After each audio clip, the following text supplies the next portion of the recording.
Cher Bayo, bonsoir. On vous a connu dans le championnat national de Ligue 1 avec le Stade d'Abidjan, grand artisan de la montée des yéyés avec Moyabi, Koné en 2014. Vous avez terminé d'ailleurs la saison d'après en Ligue 1 avec le Stade d'Abidjan, meilleur buteur. Alors qu'est-ce que vous retenez, quels souvenirs gardez-vous de l'aventure stadiste? Bon, je dirais le groupe parce que on était tous ensemble, c'était comme si on se connaissait depuis longtemps. Pourtant, on n'a fait que 2 années ensemble. Et donc, je retiens que le groupe, parce que tout le monde était positif, tout le monde voulait se donner à fond aussi pour aider le club à remonter dans l'élite. Donc, chose qui a été faite. Et voilà, aujourd'hui, ils sont encore en 2e division, mais je pense qu'ils vont revenir dans l'élite bientôt. Est-ce que vous pouvez brièvement nous rappeler votre parcours après le départ du Stade d'Abidjan? Oui, bien sûr. Ça n'a pas été facile parce que j'ai beaucoup tourné. Déjà, je suis quitté au Stade d'Abidjan. J'ai atterri en Tunisie, à l'Étoile du Sahel, où j'ai fait, je crois, 2 ans et demi.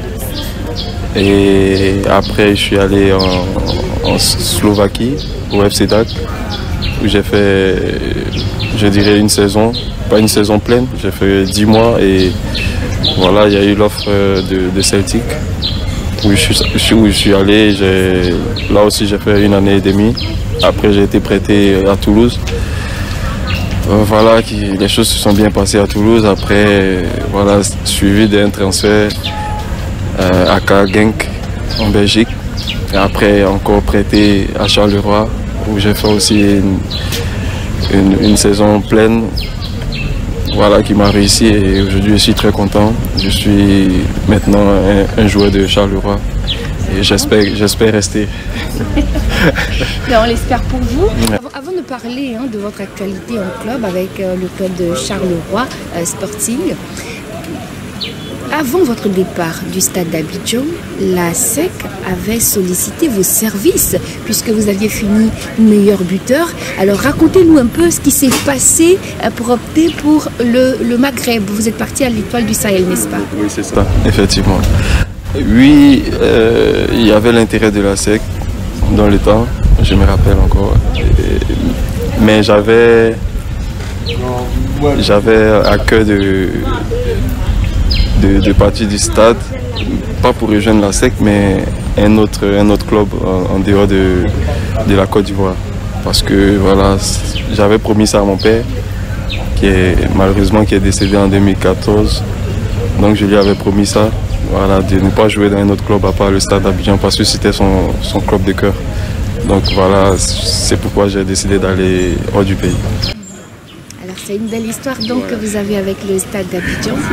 Alors, vous décidez donc de partir au Maghreb, ensuite vous vous retrouvez, comme vous l'avez dit en rappelant votre parcours, vous vous retrouvez par, on va dire, une bonne situation, vous vous retrouvez avec un contrat de 4 saisons, c'est bien ça?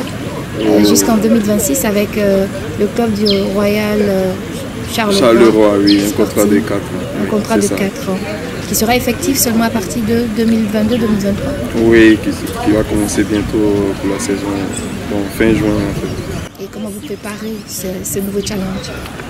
Oui, déjà, ça a été un test pour moi en arrivant à Charleroi. Et voilà, je pense qu'au début, c'était pas facile. Il fallait l'adaptation et voilà, chose qui s'est très bien passée. J'ai continué à marquer des buts et voilà, je me sens bien là-bas. Et je pense que pour la saison à venir, je dois être sur cette continuité, c'est-à-dire continuer à marquer, faire plaisir au groupe et aux supporters.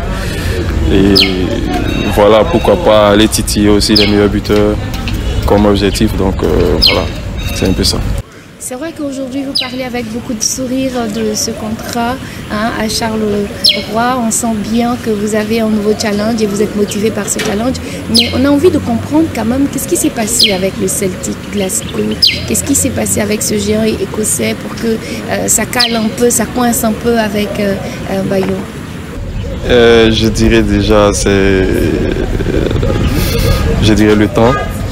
Et aussi, il y a énormément de blessures m'ont pas facilité la tâche parce que c'était des blessures de 2 mois, 3 mois. Donc pour un joueur de haut niveau, ça pardonne pas. Même s'il est titulaire, ça pardonne pas. Donc d'abord retrouver la forme et essayer d'aller chercher la place de titulaire, c'est un peu difficile. Chose pourquoi je suis parti du Celtic pour Toulouse et voilà, pour avoir un peu de temps de jeu.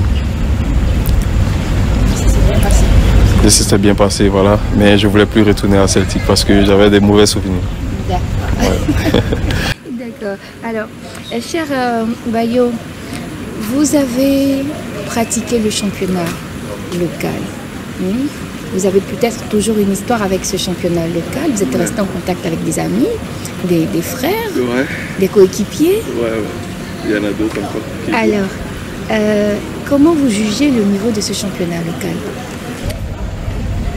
Il est très bon, ça a un bon niveau. Et aussi, autant au moment où on jouait ici, c'était pas aussi médiatisé. Aujourd'hui, c'est plus médiatisé. Il y a tous les matchs qui passent à la télé et tout. Même nous, de l'autre côté, on suit souvent des matchs. Et voilà, il y a de l'engouement autour de cette Ligue 1 là. Et je crois que c'est déjà bien pour les jeunes aussi qui sont ici, qui aspirent à devenir des joueurs professionnels.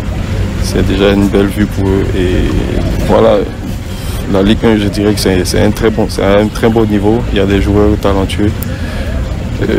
Parce que la dernière fois aussi, j'étais déjà au stade, j'ai vu aussi.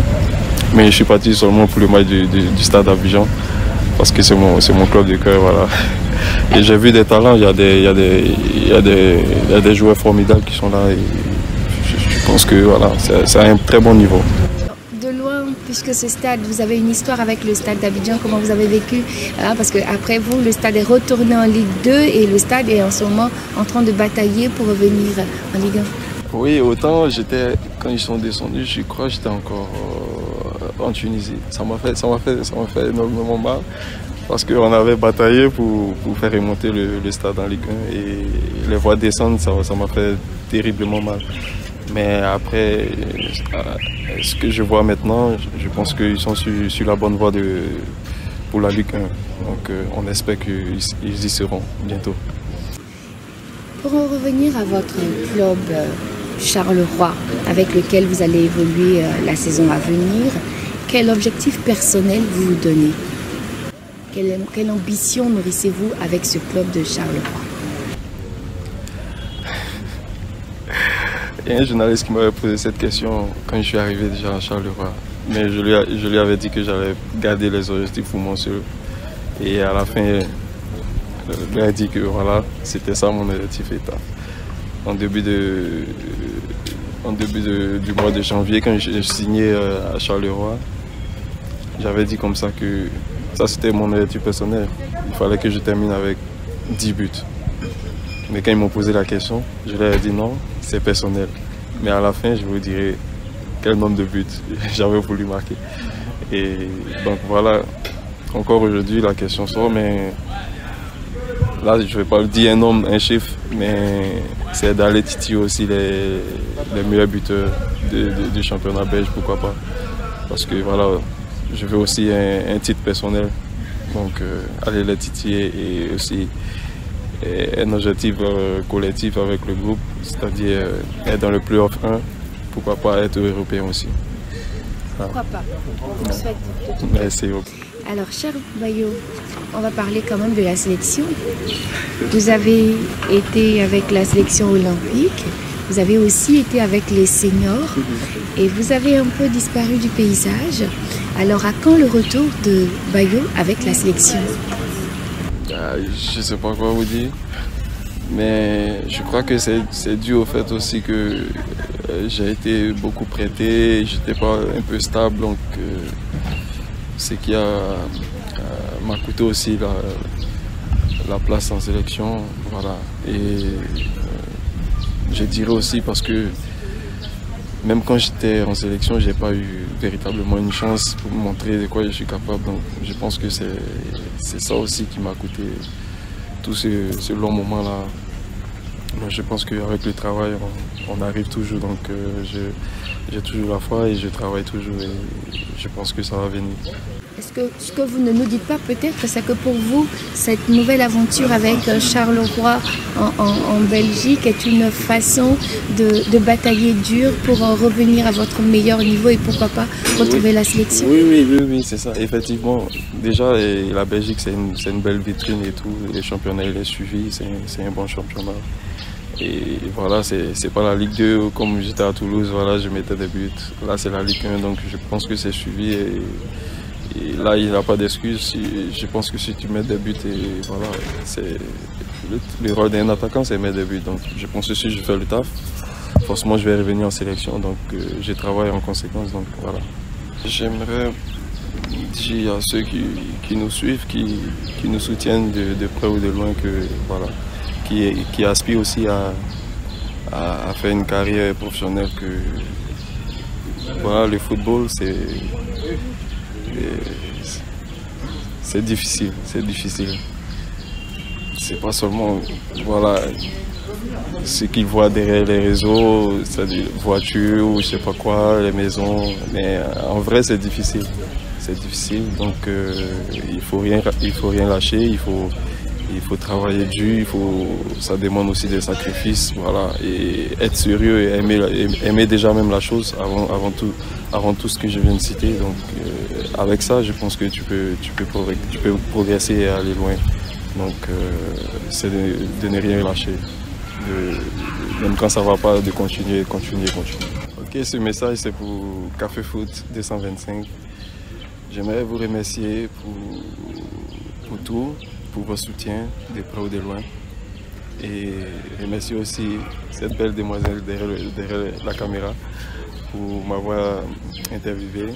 Je pense que voilà, tout le monde est satisfait et on a passé un très bon moment. Merci à tous.